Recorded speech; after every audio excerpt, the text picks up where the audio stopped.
श्री सद्गुरुदेव परमात्मने नमः।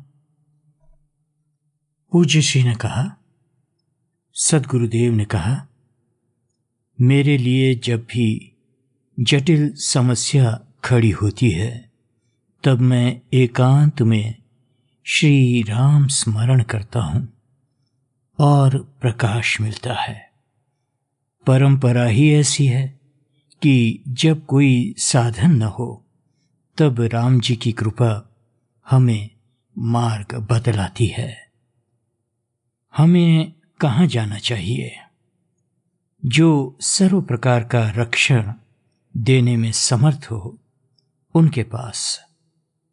राजनीतिज्ञ, व्यापारी, बाबा जी आदि सभी दूसरा अवलंबन कहाँ से लाएंगे? पक्षी के पास क्या होता है? कल को खाने को दाना भी नहीं। वे नित्य प्रति का पोषण करते हैं।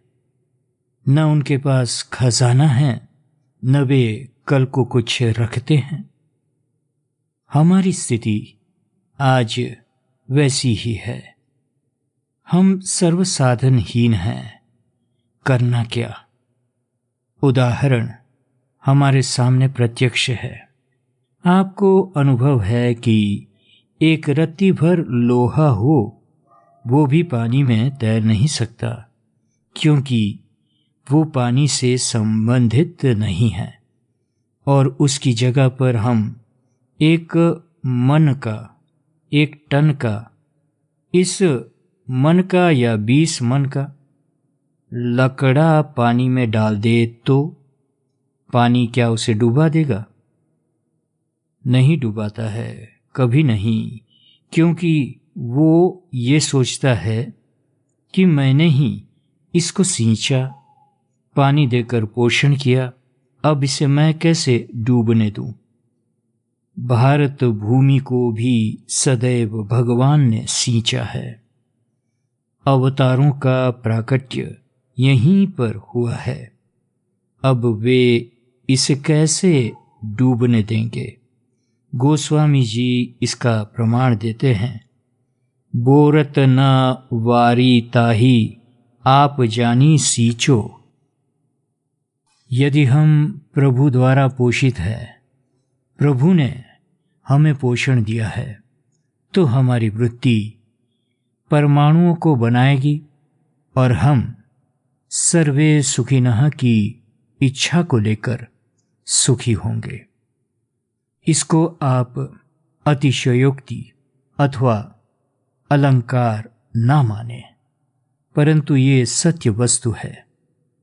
निद्रा खुलते ही हमारे मुंह से निकलना चाहिए, सर्वे सुखिनः सन्तु, सर्वे सन्तु निरामयाः, सर्वे भद्राणि पश्यन्तु, मा कश्चित् दुःखभाग् भवेत्। दीन दयाला बिरद संहारी, हरहु नाथ मम संकट भारी। आतताइयों का इसी से संताप नाश हुआ है, परंतु बीड़ी, माचिस और चाय के पहले ये होना चाहिए। आप कहेंगे कि क्या ये संताप टालने की रामबाण औषधि है? ठीक है, ये वस्तु आपके विचारों पर अवलंबित है। आप जो समझे सो, परंतु मेरी ऐसी पक्की धारणा है कि ऐसा हम करेंगे तो अवश्य संताप से मुक्त होंगे। हमको दृढ़ता और विश्वास होना चाहिए। आप कहेंगे कि जब नगाड़े बजेंगे तब राम नाम हमारी सहायता करेगा। मैं बराबर कहता हूँ कि शास्त्र पुराण यदि सत्य है तो आप भी प्रहलाद है और प्रहलाद आदि की कथा सत्य है, तो भगवान आपकी भी रक्षा करेंगे। इसमें कोई शंका नहीं, परंतु इसके लिए हृदय होना चाहिए। अब आप कहेंगे कि हमारे यहाँ तो सर्वे सुखिनः जैसा कोई मंत्र नहीं है, तो आपके यहाँ स्तुति मंत्र होंगे। अंतर केवल उतना ही होगा कि हम कहेंगे भगवत शरणम गच्छामि और आप कहेंगे बुद्धम शरणम गच्छामि। अंतर इतना ही होगा, अर्थात जो आपके धर्म में हो और जिसको आप कल्याणप्रद मंत्र मानते हो उसी का आप उच्चारण करें।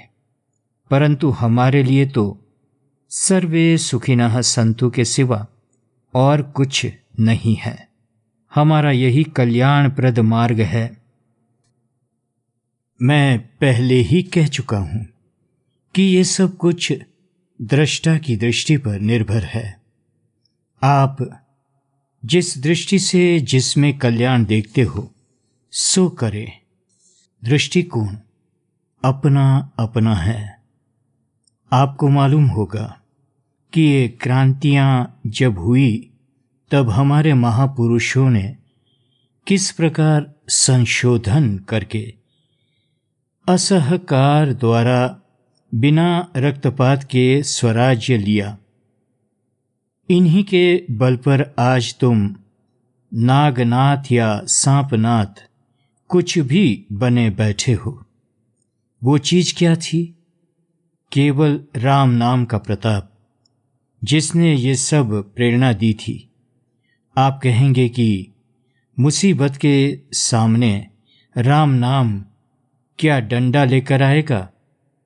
चौकस, जब काल डंडा लेकर नहीं मार सकता तो भगवान बिना हथियार के रक्षा भी कर सकेंगे। काल शस्त्र लेकर कभी नहीं मारता।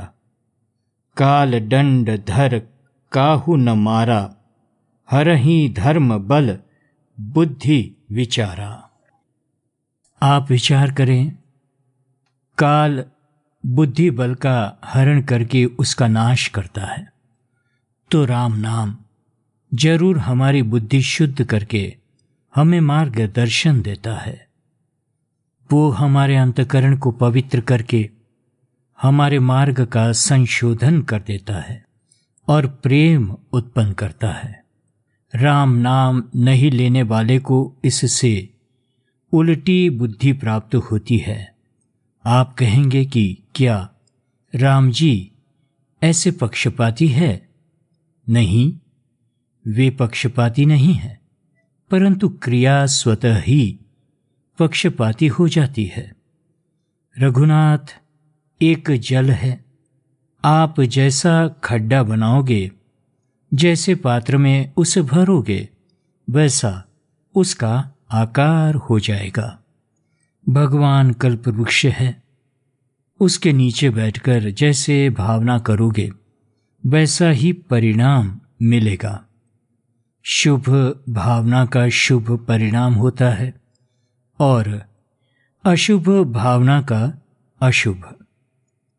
अनैतिकता अशुभ भावना है, उसका परिणाम अशुभ होता है और भगवान भी वैसी ही बुद्धि बना देते हैं। आपने खूब सुना होगा कि विनाश काले विपरीत बुद्धि। अगाड़ी आप सब जानते होंगे। एक गप कह डालूं। किसी आदमी को एक कल्पवृक्ष मिल गया। वो जानता नहीं था, परंतु किसी भी वस्तु का अपने स्वभाव अनुकूल दुरुपयोग करना जानता था। वो पेड़ के नीचे बैठा, भोगों की कल्पना हुई, आनंद के साथ सब कुछ उपस्थित हो गया। वो खूब प्रसन्न हो गया। उसे एकदम विचार आया, इस समय जंगल में इतनी भोग सामग्री देने वाला कोई हाजिर तो नहीं है। शायद ये भूत तो नहीं है जो मुझे खा जाए।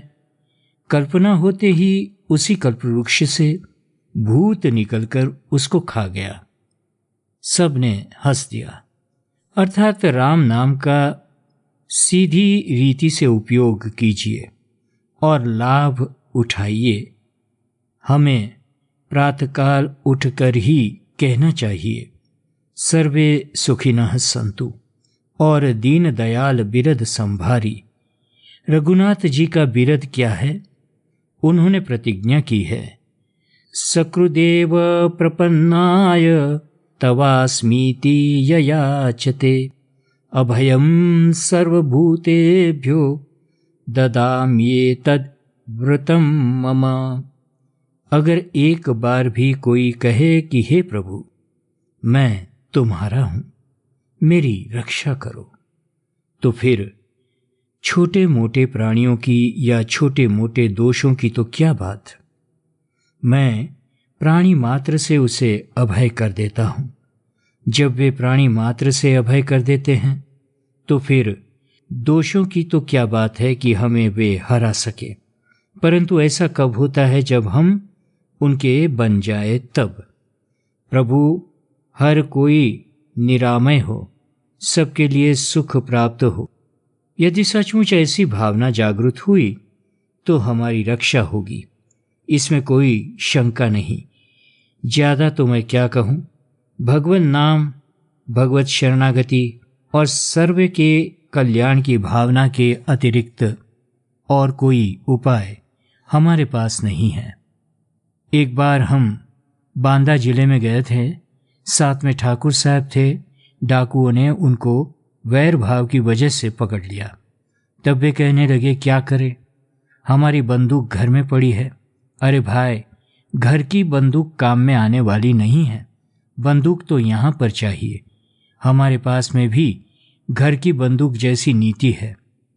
हम सर्व साधनहीन हैं। आप विश्वास करें, जो सर्व साधनहीन है उसको एक भगवान की शरणागति ग्रहण करने के सिवा और कोई उपाय नहीं है। मैं दावे के साथ कहता हूँ कि शरणागति लेने पर आपके ही शत्रु आपके मित्र हो जाएंगे। आपको जो कुछ भी असाध्य रूप में दिखता है सो साध्य रूप में दिखने लगेगा। भगवत प्रेम क्या नहीं कर सकता है, इसकी आपको एक कविता सुनाऊं। लगो पारधी गारधी पड़कुली को, छिपो देसुआ में रयो सोच कर है। रयो बाज मंडरान पावे कहाँ यान, नीचे रयो तान दम्मान सर है। लिए गोद बच्चा पुकारे धनी को, तू ही नाम सच्चा न दूसरा ठहर है। यही ज्ञान चोखे ये में विचारो, भजो राम राम सुया में सुधर है। सुया में सुधर है। सुनी बिनती हीन सी पड़कुली की, उठी चित्त के बीच करुणा लहर है। चलो ब्याल तब ही डस्यो पारधी को, गयो छूट कर से कम्मान सर से। लगो बाज के जाय धरनो पड़ो आय, टूटे पखोवा तुरत गोमर है। यही ज्ञान चोखे ये मैं विचारो, भजो राम राम सुया में सुधर है।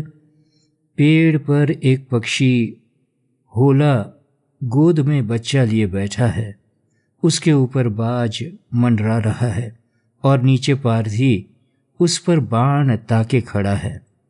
होला ने आर्त स्वर में भगवान को पुकारा। भगवान द्रवित हो गए। उसी वक्त एक ब्याल सर्प चला, वो पारधी को डसा। पारधी गिर पड़ा, उसके हाथ में से शर छूटा और वो सीधा जाकर बाज को लगा। उसकी भी जान निकल गई और होला आराम से बच्चे के साथ बैठा रहा। ब्याल आकर पारधी को डसे और शर छूटकर बाज को लगे तो सब संकट ही छूट जाए ना। ऐसा ही होगा, और ऐसा ही होगा निश्चित। अगर हमारी निष्ठा है तो संयोग भी प्राप्त हो जाएंगे। अस्तु। ये कहूँगा कि धर्म अनुकूल जो भी इष्ट मंत्र हो उसी का आप लोग जाप करें। सर्व कल्याणमय प्रार्थना हो उसी को भाव सहित प्रातःकाल ही करना। प्रार्थना वायु में विलीन होगी, उसके परमाणु बनेंगे। प्रातःकाल की वायु उत्तम परमाणु के लिए अति उपयुक्त और फलप्रद है। प्रातःकाल अर्थ 11 बजे नहीं। रघुनाथ जी कब उठते हैं? मुर्गा बोले तब सूर्योदय पश्चात जो उठता है और सूर्यास्त के समय जो सोता है उसे लक्ष्मी छोड़ जाती है। सूर्योदय से पहले उठकर निद्रा खुलते ही हम सर्वे सुखिनः सन्तु प्रार्थना भाव युक्त करें, खूब आनंद आएगा। अरे क्या कहूँ, और तो मैं कुछ जानता भी नहीं हूँ। अब खांसी आने का भी समय हो गया है। मैं मोटर में खांसता रहूँगा, आप लोग इसकी चिंता न करें। जय सिया राम, जय सद्गुरुदेव।